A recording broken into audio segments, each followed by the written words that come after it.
But even before all the success, you saw him grind. Yes. Working, like radio.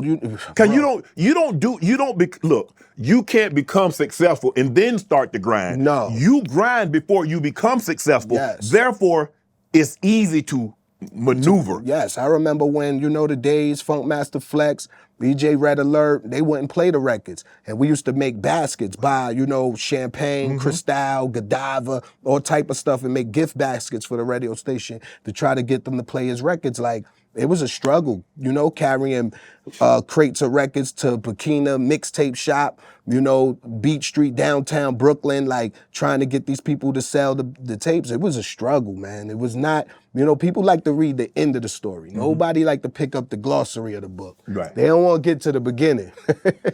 But I read because the record label didn't want to sign him because he was a little older than the typical rappers. He was 26, Yes. And a lot of these, they 18, 19, 20, and what I'm they could saying? take advantage of them. Right. Jay was already super smart, crazy intelligent, one of the smartest men I know. Like, and he, like I said, he knew what he wanted to do. The path was set. He knew, and he wouldn't take them less or no for an answer. He ends up selling Roc-A-Fella to Def. Yeah. Def Jam for $10 million.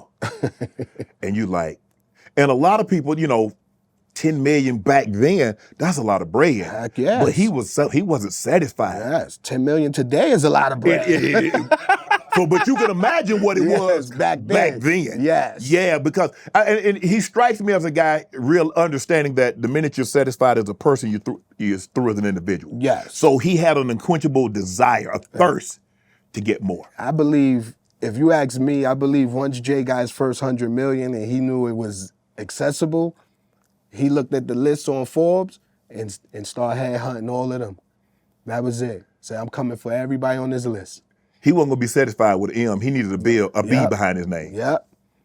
I'm telling you, he's a go-getter. He don't stop. It don't matter how much is here. We need more. Right. So now, okay, you get signed to Roc-A-Fella. Yes. You one of the first. He done looked out for you. He done came like, hey, get out of here. Y'all on some bull jive. Y'all holding my man back. But you allowing them to hold you back. Yes. You need to get in the right frame of mind and realize you see all this, it's within your grasp too. That's right. But I ain't gonna hand it to you. That's right. You gotta want it. Like, it's just like the story they say, you can lead a horse to water, but you can't make him drink. Right. So I had to definitely take the drink from the fountain and learn myself, but I wanted it. Once I got the opportunity, I got the deal. Like I said, it was at the time when I was acting like I was Hollywood, so they didn't trust my work ethic. They didn't really believe in it. And this was at the time when we signed Beanie Siegel, because I was signed first, and then Beans got signed. Right. And then, Beans was just like a breath of fresh air to Roc-A-Fella, that the whole focus shifted to him. So I had to prove myself. And that's why I think, superstar A&R, legendary Lenny-esque, because if it wasn't for him, us believing in each other, we went and turned it around and made the first album, Coming of Age, and we went gold. Wow. So now you signed to the label, you get that signing bonus, what you do? Oh, I told you. That's when you got the house. Yeah, that's when I bought the house. That's when, before that, I was still going to the projects. I used to do shows with Jay in the limo, drop everybody off at their condo, and then pull up in the middle of the projects. Come on, bro, you in the limo. Like I was king of New York. Word up. Right. The limo dropped me off right in the projects, and I used to feel... Yeah, how did that make you feel like, bro, I'm stepping out of the limo, but I'm stepping out of the limo going into... Yo, I used to feel like shit, man. Like, it was like the worst feeling ever, because you came from this such high. You're flying, first class, business class. You're staying in these prestigious hotels. You're doing these concerts, riding around in limos, eating this fancy food, and then it's all over and the car drop you right back to reality. So every day I used to know what I was working for. I heard you said you wish you had planned your career earlier. Because I and it sounds to me, and you could correct me if I'm wrong, that you feel like you wasted a couple of years. Yes, I wasn't prepared. Like, the things like, I knew Jay was great, but did I know he was gonna be what he is today? Right. Heck no, I don't think none of us saw this. And I wish that if I did pay a little bit more attention, instead of chasing the girls, instead of chasing the club life, the flossing, the flashy stuff, I would have been more prepared for what arose. I wouldn't be just learning the business aspect now. It would have been business then, you know? You know what? I'm really glad you said that. Because every time I talk to someone, I say, well, did you know who? Oh, yeah, I knew that. I knew it. Oh, yeah, I knew he's. I was like, well, damn. Everybody knows that somebody's. I'm like, come on now. Yeah, but no, you're really the first person that I can honestly say, like, no, I knew he was good. I knew he was a hard worker. He was dedicated to the grind. He saw a brighter future, a bigger picture. But I didn't think he would become this. No, heck no, man. This was not in the cards. I knew he was going to be one of the greats, but the greatest, I didn't know. I couldn't see this. Right. Having success early, and I mentioned some of the people that I've had on, from Keke Palmer to Megan Good to Chris Brown to Bow Wow.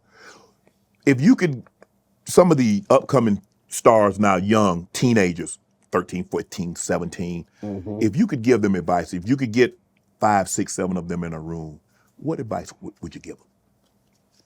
Leave the girls, the girls come to more, the girls gonna always be there. That's the number one rule of advice I would give them is don't chase the girls, chase the money. Because the girls chase the men with the money. That's number one. And number two, a lot of these young guys is just they're making so much money and turning to gang culture. And it's just like asinine and backwards to me. Yeah, it's like, I thought you wanted to lead that. Yeah, you do that as you broke. You don't become a millionaire to be gang. I'm King Tito now. Like, I made 10 million, now I'm King Tito. Heck no, I don't want to see Tito. Right. That's the whole purpose, is that why you're doing it legit is to leave that culture. Yes. Why would you make 10, 20, $15 million to go back? And that's the advice I would give, is that you're just wasting time, man, and prolonging your life, man. Like, some of these guys is cutting their path short by living a life that I ain't going to say living, portraying a life that they thought was glamorous. Yeah. Like, the streets they don't forgive. It's unforgiving. Yeah. The streets it's not the playground. Not even play. No, man. No, you don't play. It's like you don't play fight. You don't play street. Yeah, it's not the hokey pokey. Can't put one foot in, one foot out, turn around and shake it all about. No. I read that Dame Dash got you out of a bad management contract. Yes. Dame saved my life, man. That's why when me and Dame get our little internet spat, I don't feel good about talking about anybody I once called brother in a negative light. Right. This is how I like to talk about my brothers, the good things, the nice things, and the genuine things they did. I remember going up to the office and I'm telling Dame, I just signed my management contract. I'm ready to go. Let's get this album going. And he like, you signed a management? Who your manager? I'm like, yo, my guys, he like, let me see that contract. I gave him the contract. He called the lawyer right there on the spot. Are you insane? You trying to rob my little brother? Y'all better fix this contract right now. Like, crazy. And I didn't know. I'm like, hold on. My lawyer set me up. Fire him. And Dame helped me get a new lawyer, new accountant, all of that. Word. Wow. Saved my life. So now, you've been in this situation. So how would you instruct others to go about handling business? Oh man, hire your own lawyer. Right. I had a almost like a court-appointed lawyer. They just gave me a lawyer. Right. Like, do your own due diligence, get your own attorney, and make sure, don't just pay somebody to read something. Pay somebody to teach you something. Learn the business.